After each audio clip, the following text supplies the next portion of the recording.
तो आज की इस वीडियो के अंदर मैं आपको एक ऐसे राजस्थान के डरावने गांव के बारे में बताऊंगा जिसके बारे में सुना तो बहुत सारे लोगों ने है, लेकिन इसकी पूरी सच्चाई को शायद कोई भी नहीं जानता होगा। दोस्तों, मैं बात कर रहा हूँ कुलधारा गांव की, जो कि जैसलमेर का एक ऐसा डरावना गांव है जहाँ पे 200 सालों तक कोई भी नहीं बस पाया था। वहाँ पे ऐसा क्या हुआ था उसके बारे में आज तक लोग सिर्फ अफवाह फैलाते रहते हैं, लेकिन इसके पीछे की जो काफ़ी काली सच्चाई थी इसके बारे में आज तक कोई भी नहीं जान पाया। और आज की इस वीडियो के अंदर मैं उसी के बारे में बात करने वाला हूँ। नमस्कार दोस्तों, मेरा नाम है रितेश और मैं आप लोगों को ऐसी हॉरर स्टोरी सुनाऊंगा जो कि आप लोगों ने कभी नहीं सुनी होगी।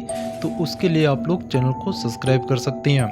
बाकी ये कहानी है दोस्तों जैसलमेर के एक छोटे से गांव कुलधारा से, जहाँ पे 200 सालों से कोई भी नहीं रह पा रहा था। वहाँ पे ऐसा क्या हुआ था उसके पीछे की जो सच्चाई है जिस किसी ने भी सुनी है वह डर से कांपने लग गया था। दरअसल जो जगह है कुलधारा वह एक छोटा सा गांव है। वहाँ पे अगर आज के समय में आप लोग जाके देखोगे तो आप लोगों को वहाँ पे सिर्फ खंडर देखने को मिलते हैं और वहाँ पे कुछ ऐसा देखने को मिलता है जैसे कि घर पूरी तरह से एकदम अच्छा खासा था।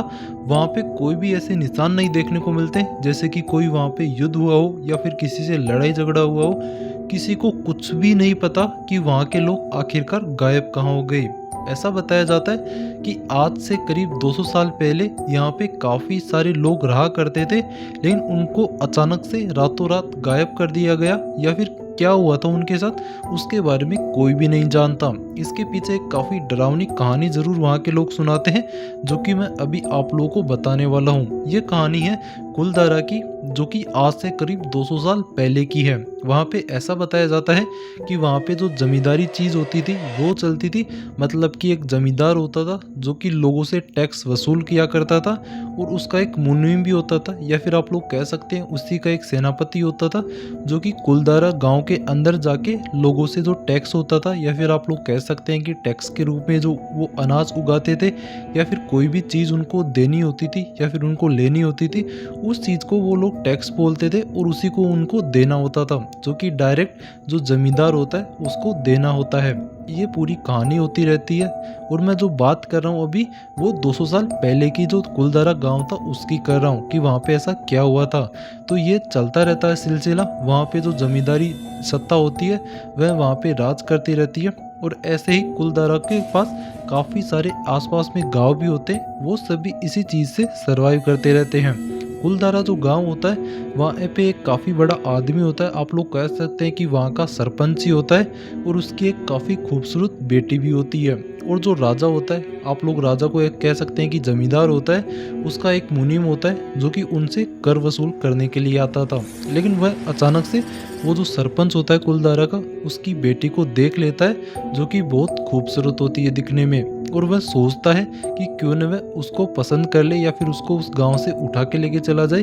अगर गांव वाले एकदम सिंपल तरीके से उसकी शादी करा दे उससे तो सबसे अच्छी बात है। लेकिन उसका जो दिमाग होता है काफ़ी शातिर होता है, वह ऐसी सिंपल चीज़ों को नहीं सोच पा रहा था। वह सोचता था कि गाँव वाले इसे मेरी शादी क्यों ही कराएंगे, क्योंकि मैं तो इनसे कर वसूल करता हूँ, इनके साथ काफ़ी बुरा सलूक करता हूँ। इस वजह से वो जो मुनीम का कुछ भी बोल सकते हो आप लोग, इंसान होता है, आदमी होता है, वह इस चीज़ के खिलाफ हो जाता है और वह सरपंच को डायरेक्ट जाके ही बोल देता है कि मुझे तुम्हारी बेटी पसंद है। अगर कल शाम तक तुमने अपनी बेटी की शादी मुझसे नहीं की या फिर अपनी बेटी को मेरे हवाले नहीं किया तो मैं पूरे के पूरे गांव को ही तबाह कर दूंगा। अब इस चीज़ को सुन के जो कुलधारा का सरपंच होता है वह ये सोचता है कि अब क्या किया जाए। इसके बाद में रात के 12 बजे कुलधारा के गांव के बीचों बीच मीटिंग बैठती है। लोग अलग अलग अपने उपाय देते हैं कि आखिरकार वह सरपंच की बेटी को उस दरिंदे से कैसे बचाएं, लेकिन किसी के पास कोई अच्छा सा आइडिया नहीं होता। इसके बाद में जो होता है वह कुलधारा का इतिहास बन जाता है। इसके बाद में जो सरपंच होता है वह एक काफ़ी कठोर फैसला लेता है। वह सभी को बोलता है कि कल वो जब यहाँ पे आएगा, क्या हो अगर हम कोई भी एक सिंगल इंसान भी यहाँ पे उसको ना दिखे तो वह क्या कर पाएगा। इसी चीज़ की वजह से जो गांव वाले होते हैं वह रातों रात इस कुलधारा की धरती को छोड़ के जाने का फैसला करते हैं। यह फैसला काफ़ी कठिन तो ज़रूर होता है, क्योंकि जो कुलदारा गाँव था वह उनकी खुद की जन्मभूमि थी।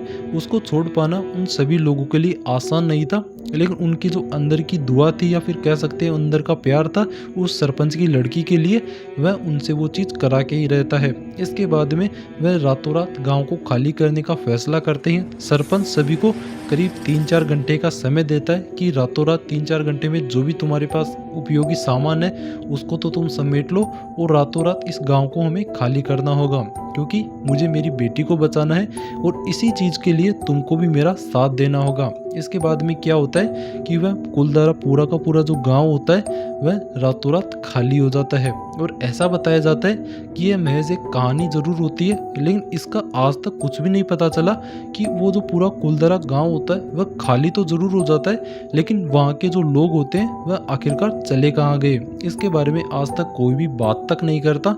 और ऐसा बताया जाता है कि वहाँ पे जो जमींदारी थी वह आज तक चली जा रही थी, लेकिन जो उसका समय होता है वह रात का समय बताया जाता है। लोग ऐसा बताते हैं कि जो कुलदारा गांव है, अगर आप वहाँ पे रात के समय में जाते हैं तो आपको फुसफुसाने की काफ़ी अजीबोगरीब आवाज़ें सुनाई देती हैं। ऐसा लगता है कि ये कुलदारा जो गांव है वह रात के समय पे वापस जिंदा हो जाता है। यहाँ के जो लोग हैं वह अपने काम को करते हुए काफ़ी सारे लोगों को नज़र आए थे रात के समय में, जिसको देख के उसके आसपास वाले लोग भी काफ़ी ज़्यादा डर जाते हैं। और इस चीज़ को अगर आप लोग महसूस करना चाहते हैं तो आप लोग इस चीज़ का अंदाज़ा लगा सकते हैं कि इस कुलदारा गांव के आसपास के जो 100 मिनट कि जो कुलदारा गांव का 100 किलोमीटर का आसपास का एरिया है वहाँ पे आज तक कोई एक सिंगल घर तक नहीं बना पाया, क्योंकि वह इतना डरावना मंजर जो है कुलदारा गांव का वह लोगों के जहन में ऐसे बस जाया जा रहा था कि वह वहाँ पे रहने की सोच तक नहीं पा रहे थे।